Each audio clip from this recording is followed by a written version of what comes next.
journey. And I say it is in the hands of the master weaver. Why did I write this book? It's because after going through many different kind of things in my life, some very painful, traumatic, and also good things that God has done, I realized that in the journey of life, God is like God working, like the weaver works through a basket or doing something with the threads. And I realized that from down here, we see the mess of our lives, we see the failures, we see the pains, but from above, the master sees the beauty of what he's making out of us.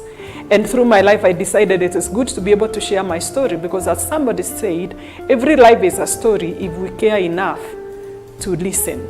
And so I wrote this book to just be able to bring hope to somebody who may be feeling hopeless, to bring, restoration where there is desperation, and to tell you that God gives a second chance in life, but you must be willing to take that chance. And so I welcome you to order a copy of this book. It is only 1,000 shillings and or $10 for those who are outside of the country. You can order through the number on the screen, and we'll be able to get you a copy of this book. God bless you as you read it. Give it to somebody else, and I know they will be helped. Amen.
Good morning, Kingdom family. How are you doing? This is your digital coach, Ndege, here at Kingdom Business Network. We are so much delighted to have you on board.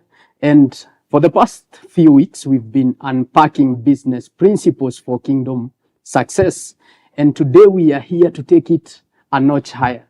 Today we are talking about what we are calling fundraising in businesses, covenant capital, because everyone out there, especially entrepreneurs in Kenya and beyond, most of them are wondering, where are we going to get capital for startups, or else for startup business, or what we call working capital? And today, our guest, Joseph Maina, is going to help us understand how we can build our businesses the kingdom way, without so much of getting what we call bad debts that are going to enslave us and all that. So today we are so much privileged, and thank you so much, Sir Joseph Maina. He is the CEO, Collectr Group of companies, and also the pioneer of ethical debt recovery. He is going to introduce to us the more about himself. Karibu sana Sina. Asante sana. Happy to be here, Enock and Lewis. It's a blessing to be in Faith Today TV. Interestingly, you have said a lot about me, but other than that, on a more human side, I am a father to very many children and also a husband. Other than that, I happen to be, a fun fact is I happen to be the first Kenyan who is certified in financial collections as a profession, and the second in Africa. I've been a banker for the longest time, around 15 plus years. Just realized today that I'm growing old. Over and above everything else, I do debt collection as a passion. And when we say debt collection, it's not the roughneck kind of guy. That was me some 10 years ago. But with time and experience, I've been able to change how we are viewed as debt collectors, and we're able to get people to pay. So we do not make those numerous calls threatening people. We're able to come to a table, discuss, and able to negotiate, speak to your banks, and we have a product we call at Collectr debt rehabilitation, where we are saying, especially for men, it has become a mental tragedy when we are in debt and there is nobody to look at us. So it's a lonely place, and that is where now Collectr comes in. So again, Collectr is not Collectr for debt collection. It's a group of companies that does a lot of consultancy in sales and marketing. We also do a lot in advice on credit, and lastly, we do now debt collection as a service. Yeah. Wow, thank you so much and feel much welcome. Asante This sana. is KBN. Yes. Yes, and we are glad to host you. Thank you so And much. with me is my co-host, Sir Enock. How are you, Enock? I'm doing well, Coach. Yes. All right. So thank you so much. Yes, I'm very excited to be here, and I must tell you guys, it's a blessing to be on the Kingdom Business Network. I remember I was here some time back, but I am really excited to be back, and of course, so profoundly happy to know that we are talking about a subject that is so close to very many of us. I mean, so many people are sinking into debt silently, and the challenge is that some people are profiting in debt and others are really struggling in the same. And these are conversations we've not had in church spaces before, and so it's very important for you to tune in. You know, it's not news to so many people out there that an ordinary person is struggling with debt. But now, what if it is a believer? To make matters worse, is a pastor who is being incarcerated because they cannot, pay their debt. So it can be a very big challenge. That is enough reason to get all the young people out there.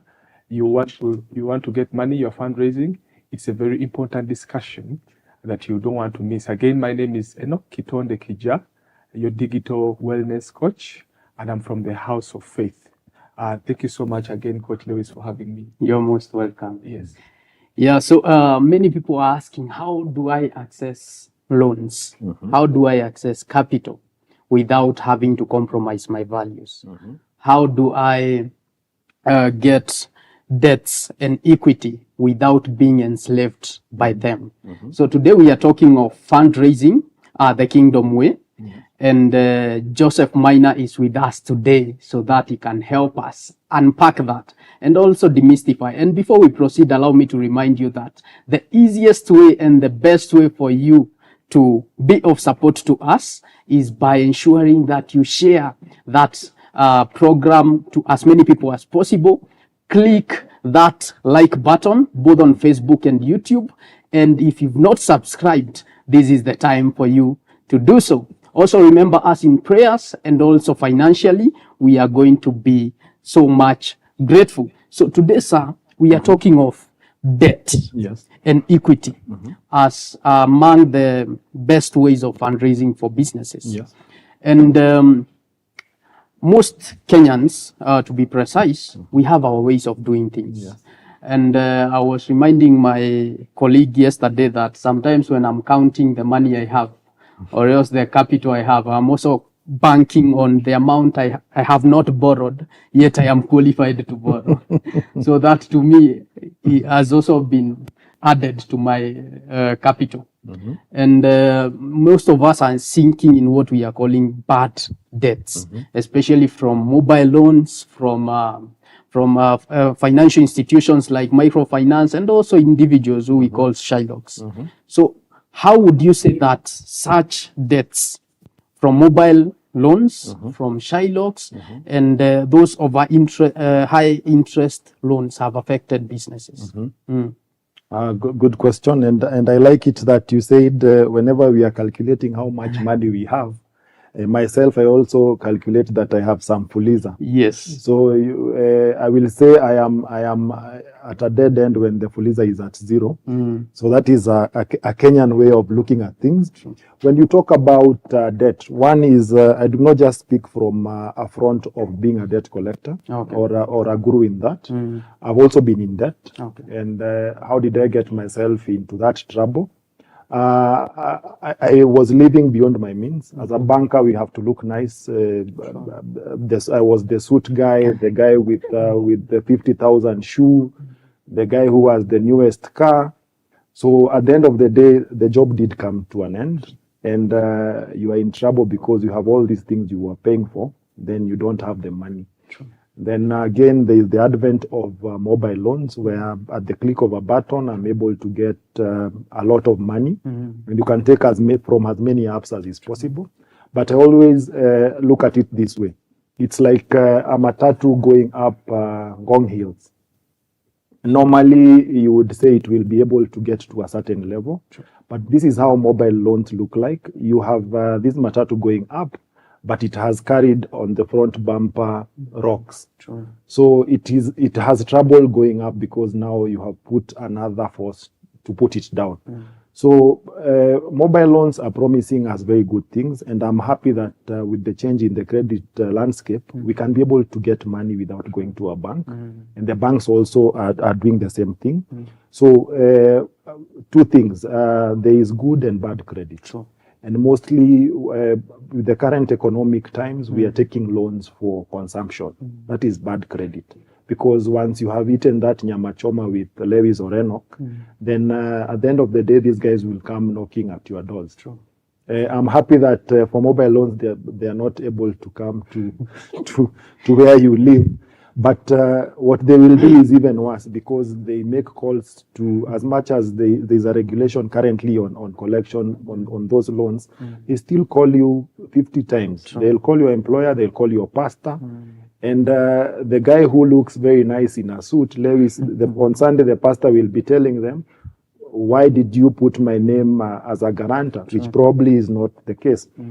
So I've seen mobile loans, or when you take them for the wrong reasons, they promise you a lot of relief, but they are very costly. And at the end of the day, they burn you out very badly. So you are like, you're on quicksand. So you have money now, but you're continuously failing. So you have to borrow another mobile loan from another different provider to pay this one. And because of the interest rate and probably the collection charges, you find yourself in a lot of trouble, both as a believer and an unbeliever. So we are finding a lot of credit being on mobile phones. But people now, the mobile phone has become now a danger again for us, because nobody will know that I got a loan from a lender, but I put their name as a guarantor. And if these people do not do the proper due diligence, then as a community, the impact is even higher. So as I was giving that example of the matatu going up, so this is, the matatu is being promised that it has fuel, but already there is an impediment at the front. So mobile loans will promise you a lot of relief, but it is fuel for just now. At the end of the day, it's like the fuel that you put in your car, and it has water inside. So you are in trouble because the engine will fail, the engine might knock, and the car will stall. Yes. So in what ways can debt, when structured biblically, become a tool for multiplication rather than being a tool for oppression? Good question again, Lewis.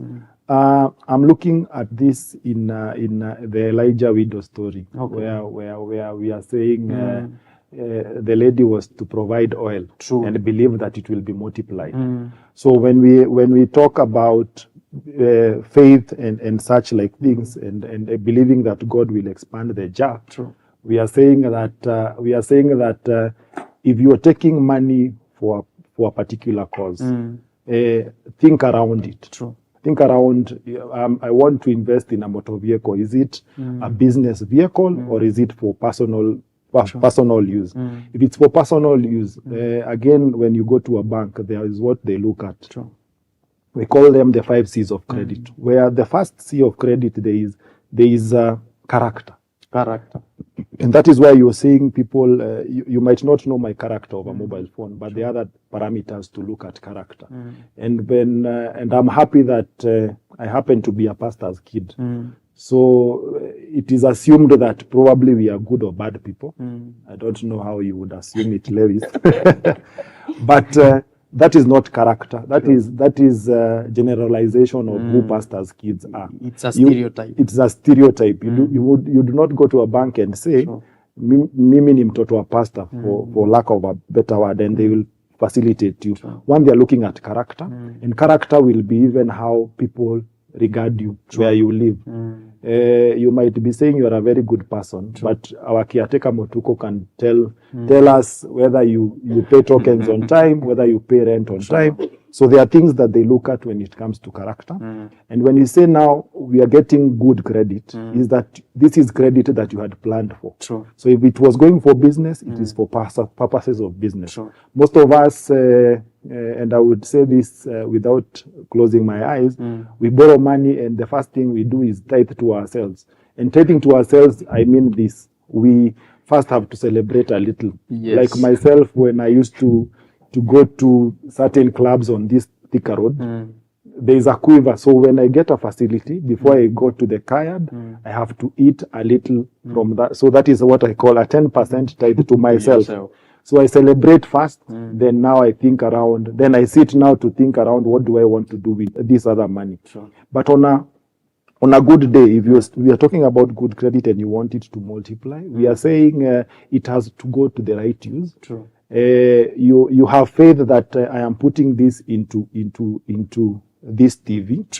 These are my expectations, and at the end of the day, this will be my return on investment.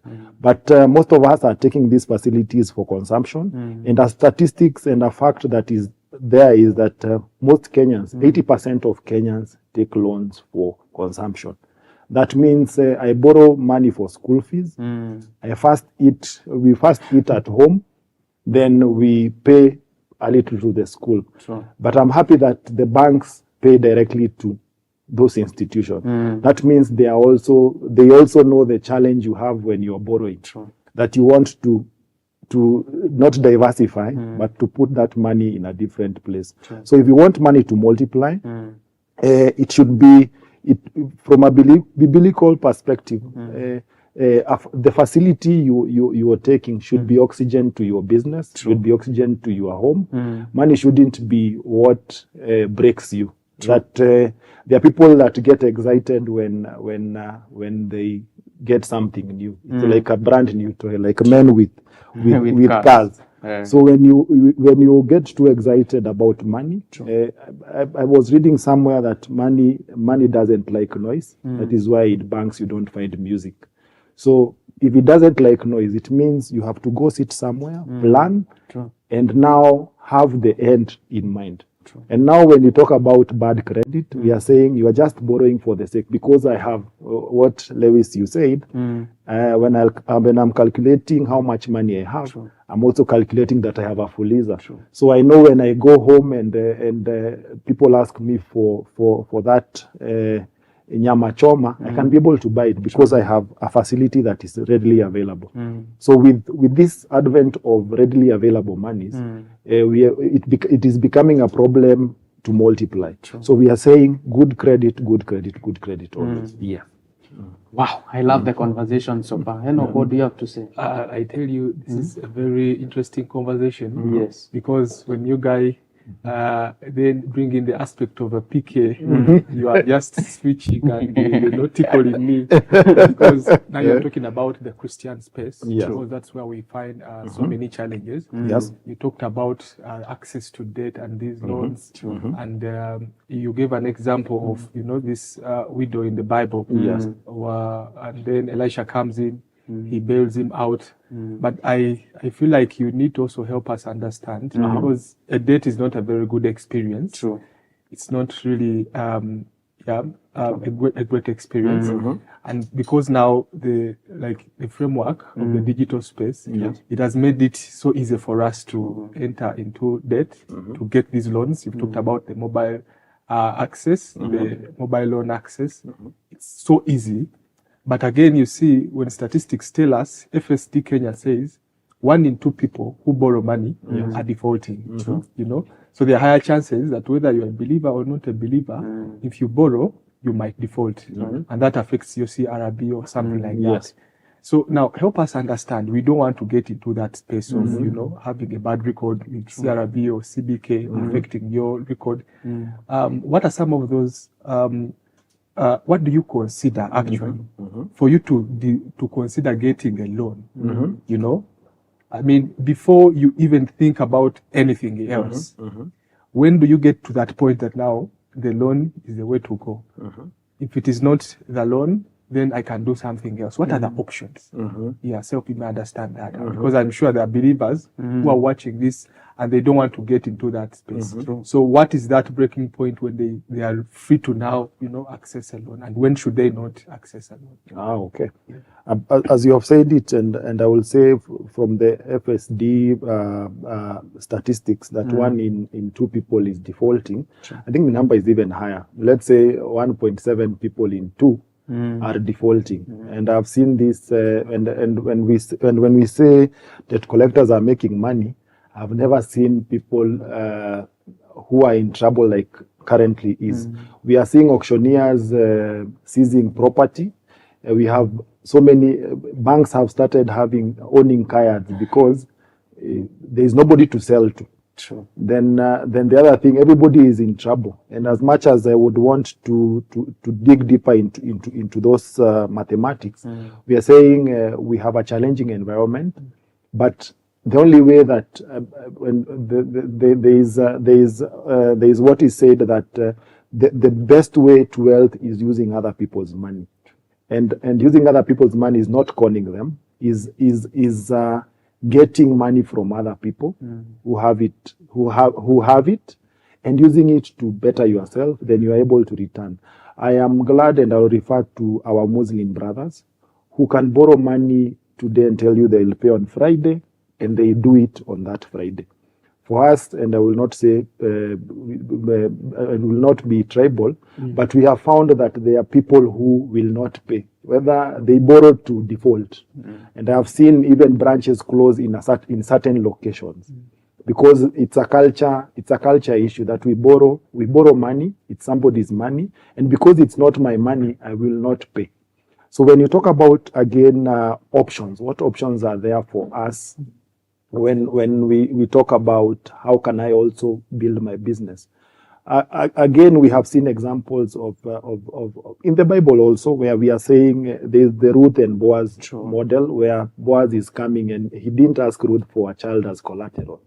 What he did was to come in a good way. Let's say Lewis has a business. I come in, even if it's not money or seed capital, I'm bringing in wisdom and probably knowledge or experience in a certain area.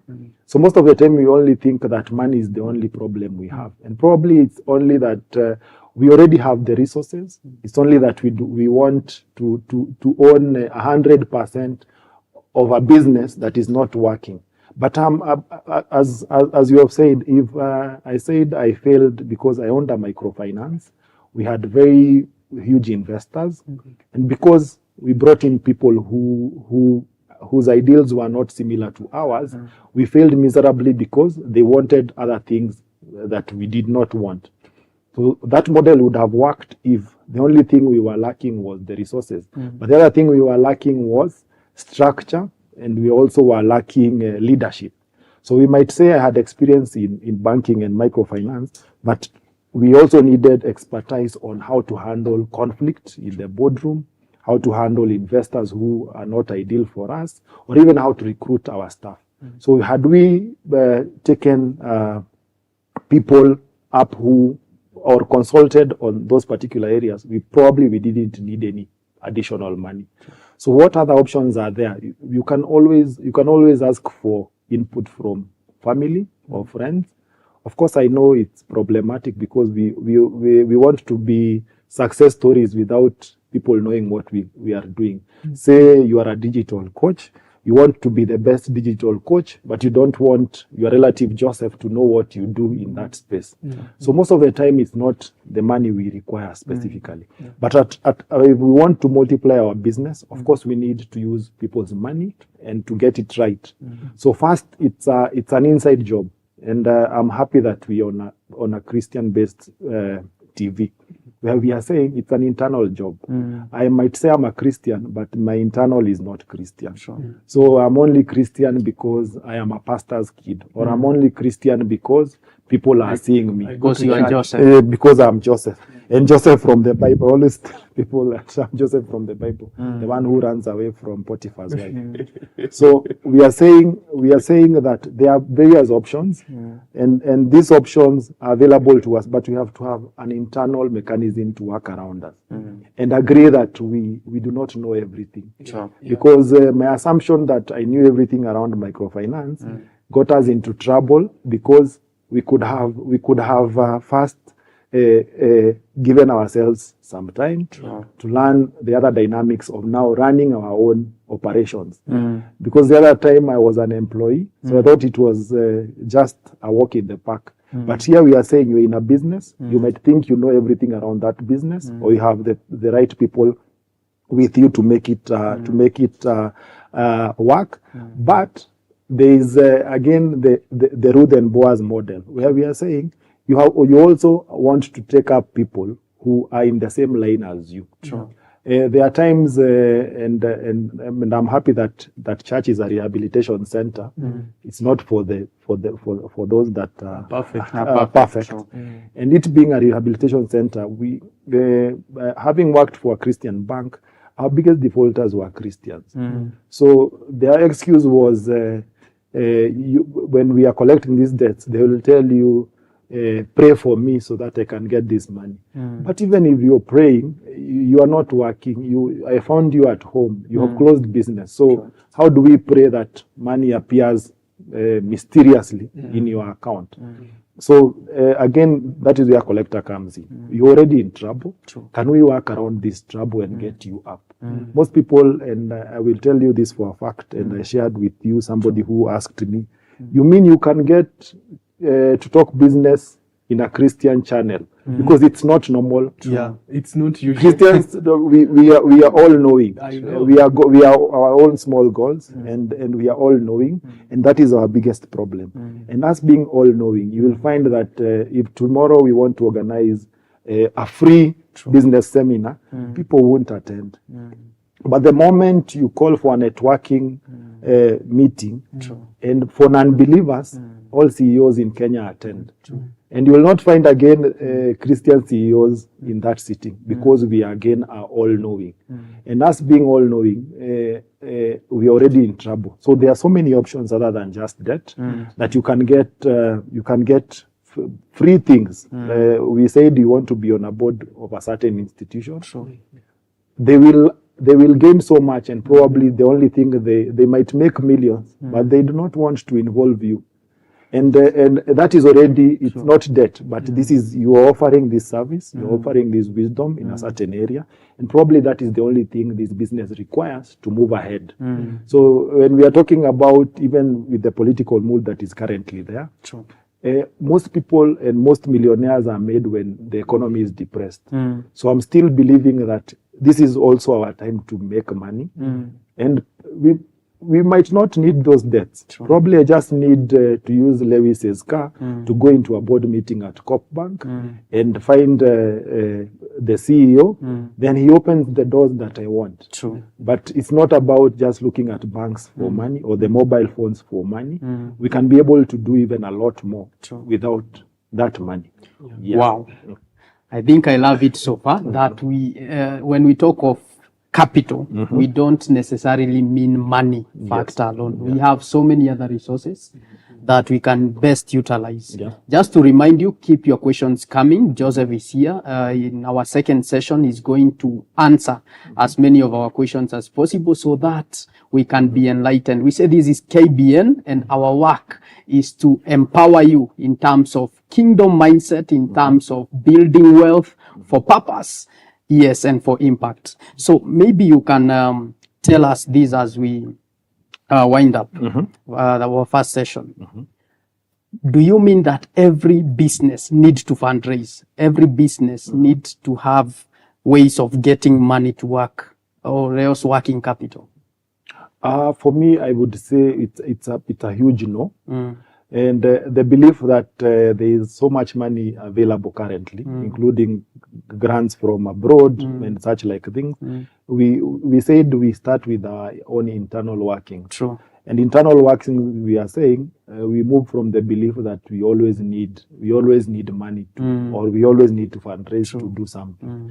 There are times we only need to sit, and I will repeat what I said, is we only need to sit. And I'm happy we have moved away from the business plan times where you would write a very huge business plan, but once somebody looks at it, he can laugh.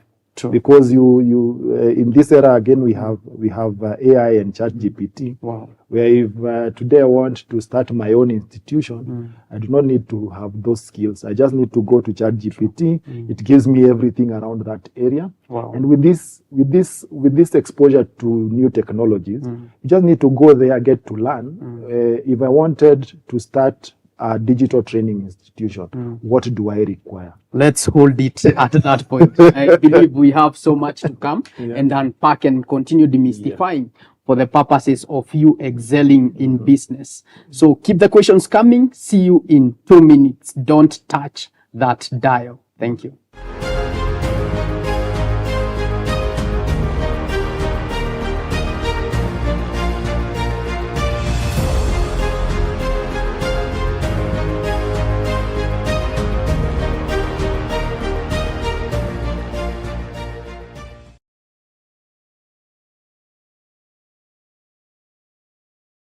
Faith Today TV is here to make your brand outstanding.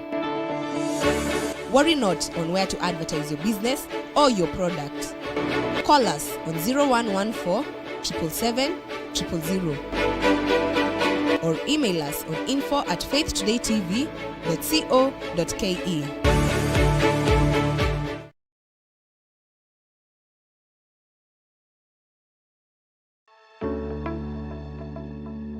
Hello there, my name is Enock.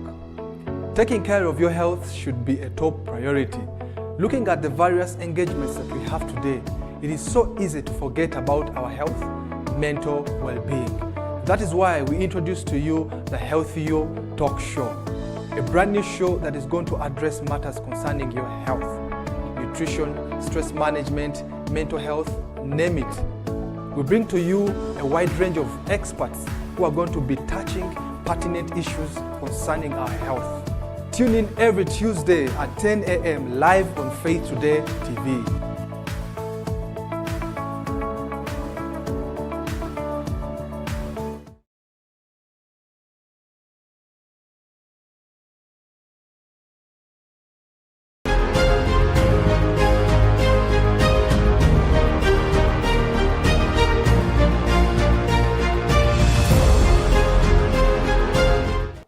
Welcome back.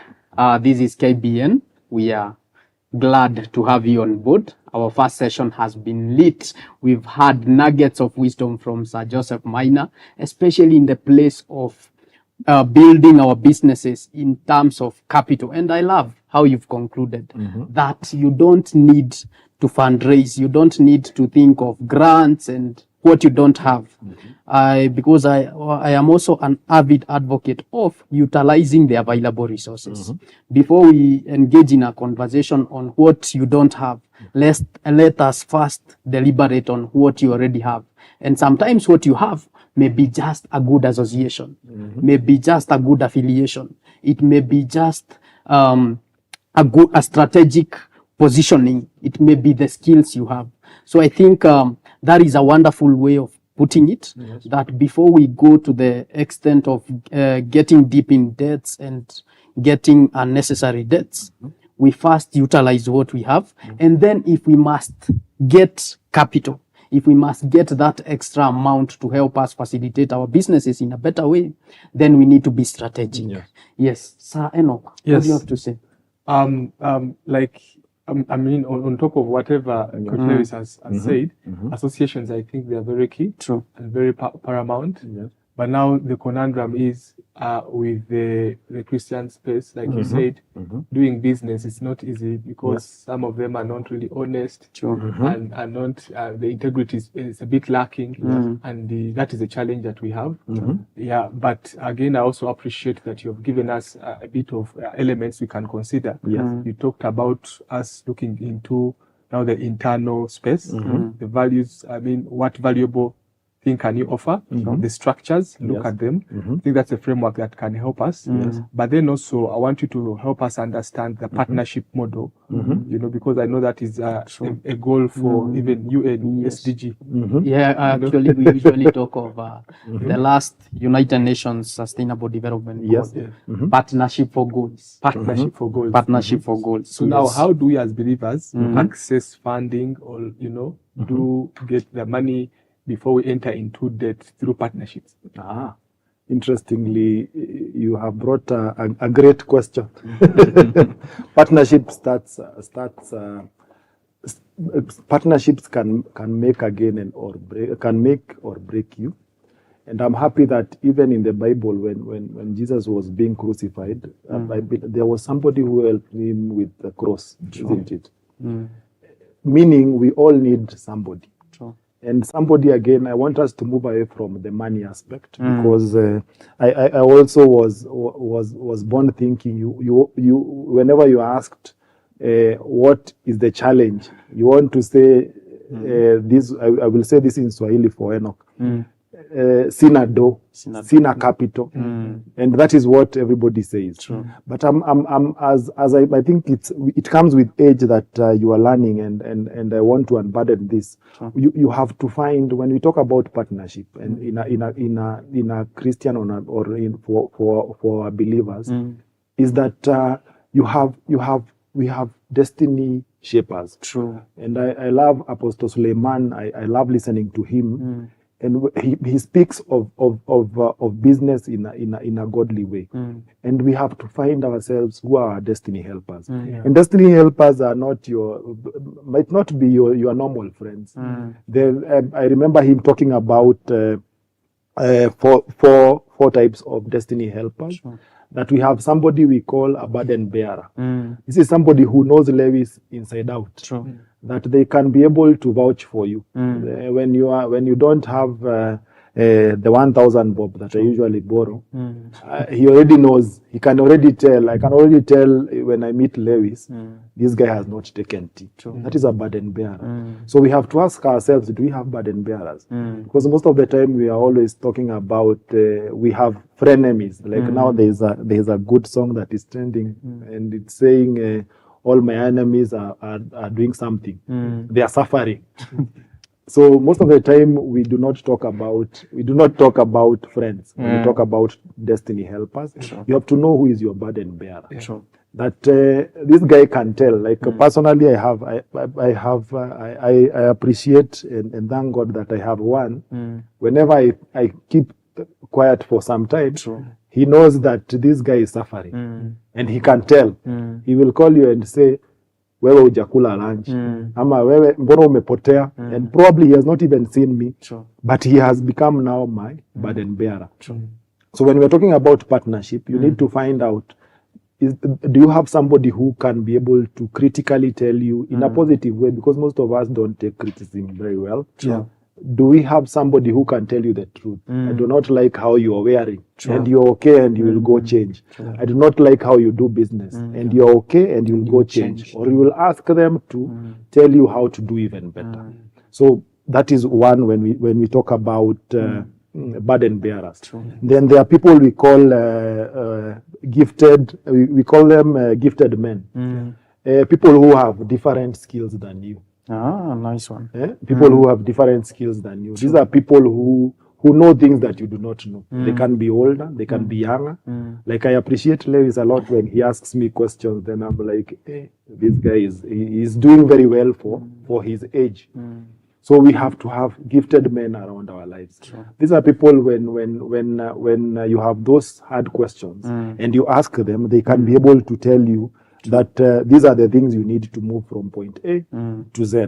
Then again, this is something that I have learned. We have friends, or we know people who are men of influence, but we do not ask them the right questions. So I would say, and I will start by correcting myself, is that I know people. Whenever you ask me for any contact, I have them, and even for James Mwangi, interestingly. So you find that you know people, and knowing people does not help you. So whenever I see somebody on TV, let's say even Sauti Sol, I will say we were with these guys in Upper Hill.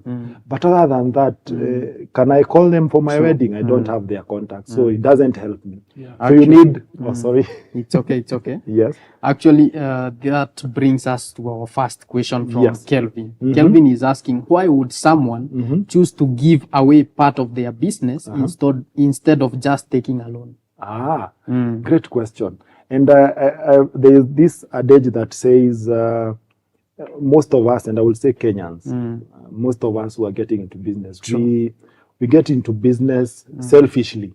We only want to gain. And we are seeing companies moving away, including the banks and the Safaricoms of today, where they are doing CSRs. And I love Hindus who have continuously, they usually put money aside to help people. So it's we as believers or as business people, we do not do business for impact.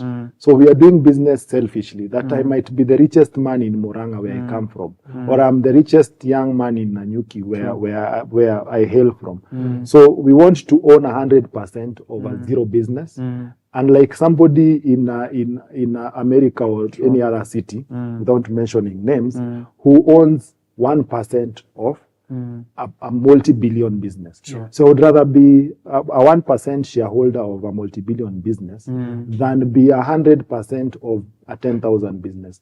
So when you say you will go take a loan, there are criteria for getting a facility. Again, if you're taking it as a business person, you will not get as much money as you would if it were a company. So again, there are dynamics again to partnerships.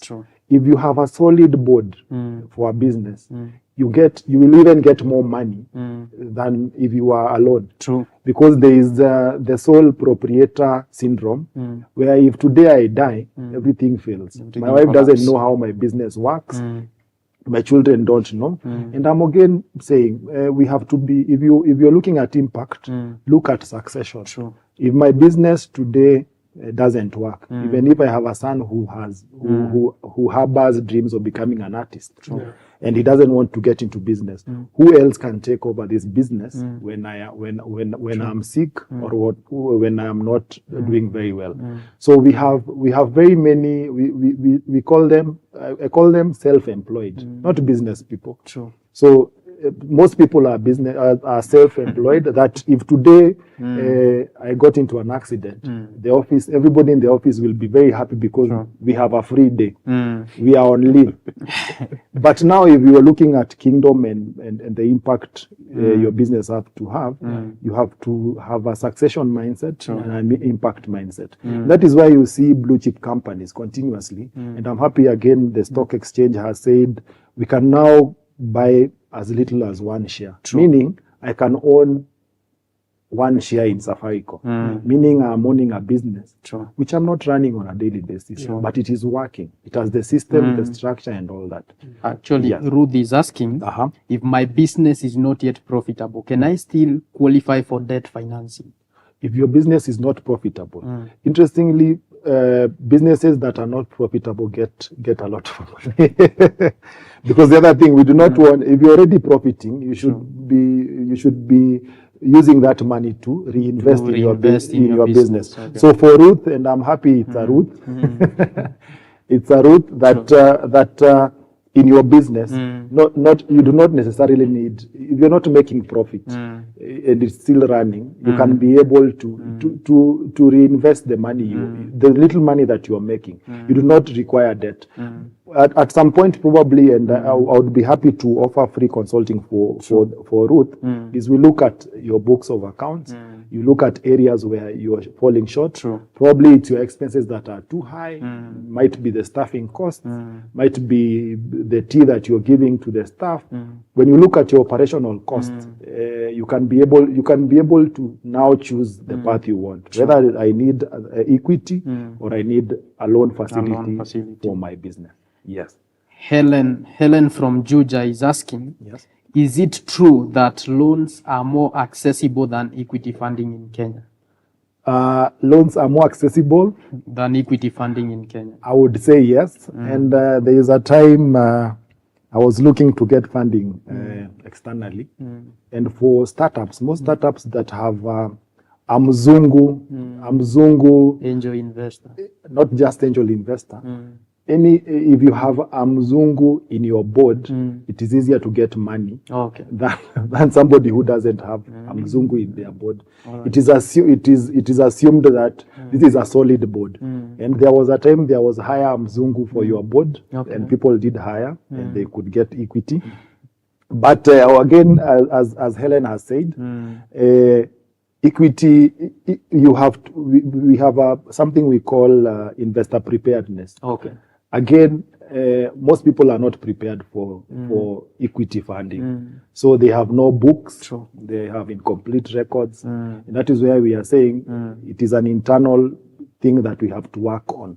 That you can be able to work so much on your structure and how you do your business, that even somebody outside the business will be able to say, I want to invest in this digital institution. Loans, again, are not as easy to get as people assume, because there's a criteria. You would say you are getting 1,000 bob on mobile phone, so you think you will go into a bank and get 1 million bob. It doesn't happen like that. First, you have to, we said there is character that the bank looks at. They will look at what are you putting into that business. We call it capital. Then there is also, if you ever fail to pay my facility, what will be my fallback? So there is what we call collateral. Then there is the economic conditions. You will not tell me you want to sell charcoal or any other illegal business and you expect the bank to finance you. So there are those 5 C's that the banks looks at, and those 5 C's are what determine whether they will give you a facility or not. So it is not as easy as people feel that they can get that particular money. I like it when you talk about 5 C's, because I know someone out there would be wondering, what is this C? Is it Christ? Is it Koa? Or something else? So what are those criteria? Oh, those criteria. They are the ones I've mentioned by passing because of time. But we are saying number 1 is character. Character? Number 1 is character. And we are saying not just your name. How do people perceive you? If you went into a bank, there is what they are looking at. Do you have guarantors? Do people trust that you will pay them their money? And that is why, because of the current setup and why you can get money on mobile banking, your character is on CRB. If I fail to pay a bank facility, already I'm blacklisted on CRB. If I am paying very well, again, I am whitelisted on CRB. So we can be able to even tell your rating on that, and that is why people can get facilities on mobile phones without the institution knowing who you are. Then number 2 is capital. Is this a business that is running, and what is your contribution to it? So you would not wake up and tell me, I think I will be the best matatu owner in this city, and we give you a money and believe that one day, and that is how believers believe that one day God will make me a billionaire, but I'm not working towards it. So there is what you are contributing to it. Then there is something I forgot, which is very critical: your capacity to pay. Capacity is not looking at how good you look, how well he's dressed, or what big car I drive. I've seen a friend of mine who is driving a Range Rover and it's running on gas. He has to hide in the evening and go put gas in it. And by gas I'm meaning the new trucks that are being used on Uber. So he appears to own something, but it is not the real thing. So there is capacity to pay. And when you talk about capacity, and this is for the young men and the Gen Zs, we do not, when you talk about capacity, hatusemi uzito wako.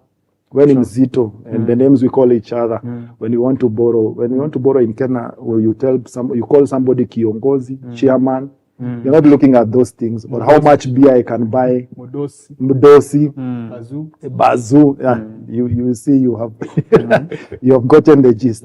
So we're not looking at uzito. How do people perceive me? And I always tell people, when you see somebody driving a car, he went to, either he bought it in cash or went to a motor yard where they did their own analysis and they found him fit that he can be able to pay. So he has the capacity.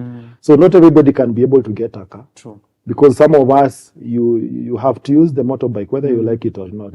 So the Ubazoo, and that is not capacity. So capacity is your ability to pay.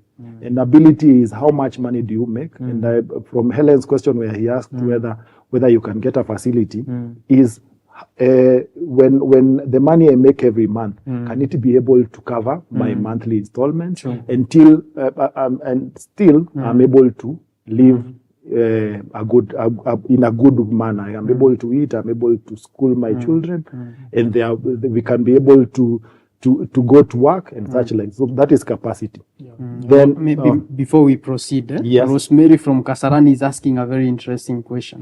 He's saying, good morning, KBN. What kind of investors are willing to give equity financing here in Kenya? Equity financing. I would say that is a hidden gem because you have to, it's not an open secret that you will go to Lewis and tell them that I need this money. And that is why we have networking forums, where you are meeting people who have done better than you, where you are meeting people who have money, and you can be able now to pitch. I would tell them that if you always have the proper pitch, I would be glad to work with you to Ndege Golf Club. I'll be telling you that is the guy. So you're able to give them your elevator pitch, and they tell you it's a huge no, or it is something we can work around. Again, the businesses we are looking at. You do not want to tell me you want to open a grocery shop and you want 10 billion. I remember there is a man who once came to a bank. I was the teller, and he told me he wants 6 billion. So you do not tell them no because you do not know them. Again, you have to put them under the criterion of, do they meet the character? Do they have the capacity? What business are they in that they want this 6 billion? Again, somebody who wants 6 billion does not walk into the bank. Yes. And Kevin is also asking something wonderful here. Yes. If I give away 20% equity, does that mean I lose control over major decisions?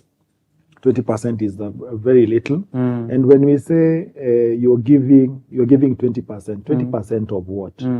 Most of us are shareholders in companies that have no, they only have book value. We are saying I have a company with 100,000 shares worth, that is, we value our own company. So we are saying my company is worth 10 billion. 10 billion of what? So you have to, number one is, you're ceding just a part of the of your shareholding, and 20% is little. So long as you have 50 plus 1, you are still in control of the major decisions. Actually, now Peter is asking, so how do you value your business before offering equity to someone? Okay, there are very many ways of offering equity, and there is mathematics and statistics that goes into analyzing the value, and the value is not today where we are saying say certitude is worth 10 billion. There is the reputation, there is how much money is in the bank. So there is a whole load that goes into saying this is the valuation of a company, and it might take quite a long time. But we are saying even for a startup, if I want to give equity to somebody, at times we are saying it's a general value. So, and that general value will determine how much I think my business is worth.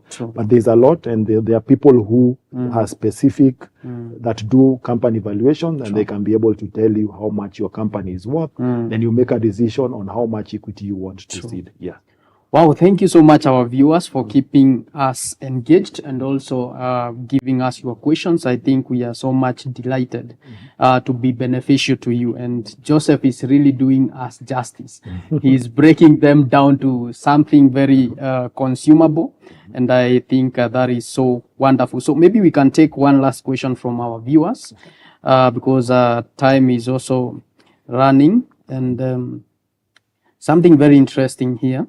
Somebody is saying, I love the conversation, and he's digressing a little bit, but I think it's worth answering because he's asking, are angel investors and venture capitalists the same thing? Angel investors and capital venture capitalists. One is I would use two names. Angel investors come in when you are starting up. These are the guys who love you just because you are Lewis. True. Venture capitalists are ruthless and they want to make money. They don't care whether the company will be impactful or not. We are here for the money. True. So it's simple as that. So they are I would say angel investors are the good cops, and venture capitalists are, as the word says, capitalists. True. Yes. Wow, I think so far so good, and we are really enjoying so much. Enock, what do you have to say? I mean, I'm just getting a lot of value today because now for the young people who want to access debt, I mean, access all this money, it's important that we highlight what Joseph has talked about today, the 5 C's. You talk about character. It's important to work on yourself before you now think about, accessing all this big money. It talks about character, capital, and then collateral. Those are very, very key structures. Because when you look at it also, the history, and then the records tell us, is it 2022, more than 5 million Kenyans were blacklisted? Yes. Imagine. And you said the percentage now is higher. It's going up. It's going up every single day. So imagine you are a believer, you are blacklisted, and then an opportunity comes in for someone to infuse funds, but because of your reputation, you can't qualify. So for me, my take home is really structures. Yes, really key. Wow, thank you so much, Sir Enock. Maybe Sir Joseph, as you also give us a parting shot, help us understand which is this percentage interest that is viable for a loan, considering that statistics are telling us that most businesses in Kenya, their interest, their profit margins range from 10 to 15%, most of them. Yes. Yet you realize that most finance facilities are offering these loans at approximately 12%. So where is the business there? So as you give us a parting shot, kindly, maybe in a statement, give us that insight. Okay.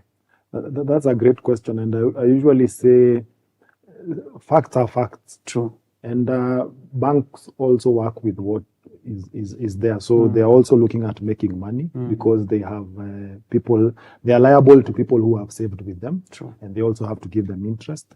But again, averagely, that is the same rate that you would look at for a facility that you want. So again, bank have many products. You do not want to take a title deed loan for a business because now that is a different product. So if it's for school fees, they have a different interest rate. I wouldn't want to go deeper into that, but generally we are looking at a good rate is around that 10 to 15%.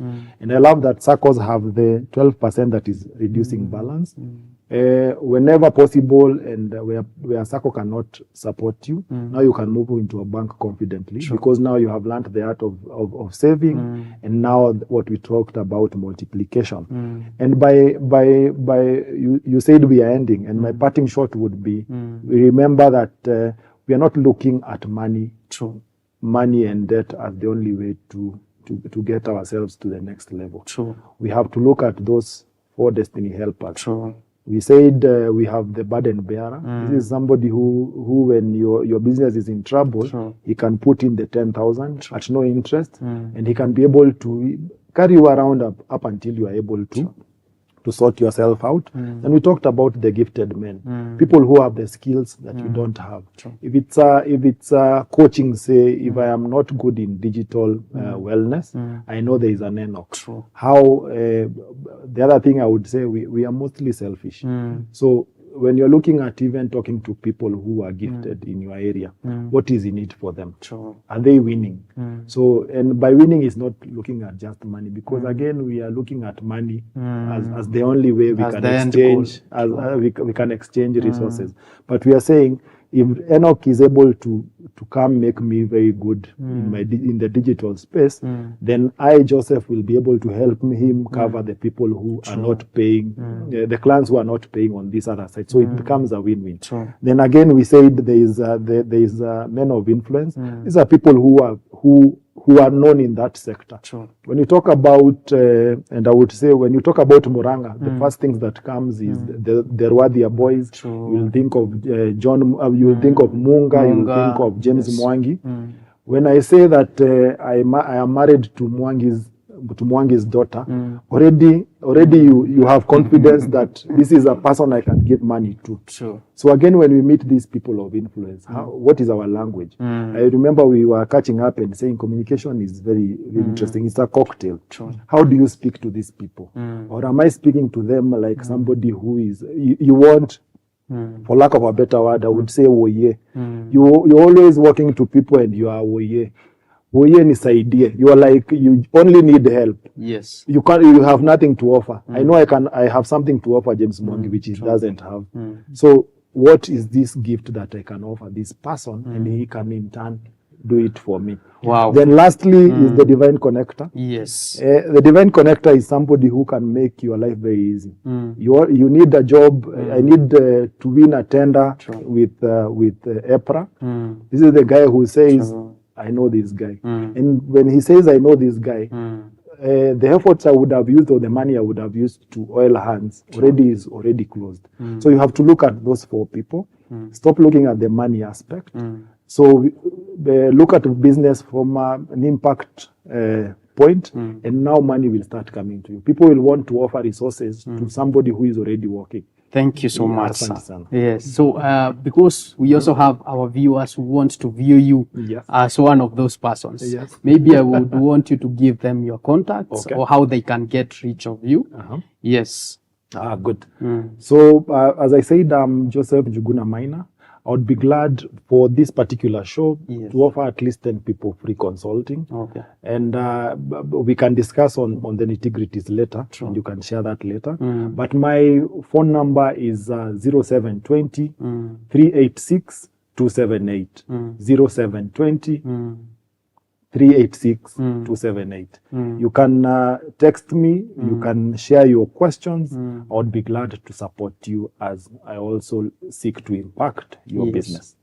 Wow, what a wonderful insight, where the money is. So if you are stuck in business, I think this information should take you a notch higher. This has been your digital coach, Lewis Ndege from KBN, and we are so glad that you've come with us this far. Until later, bye-bye.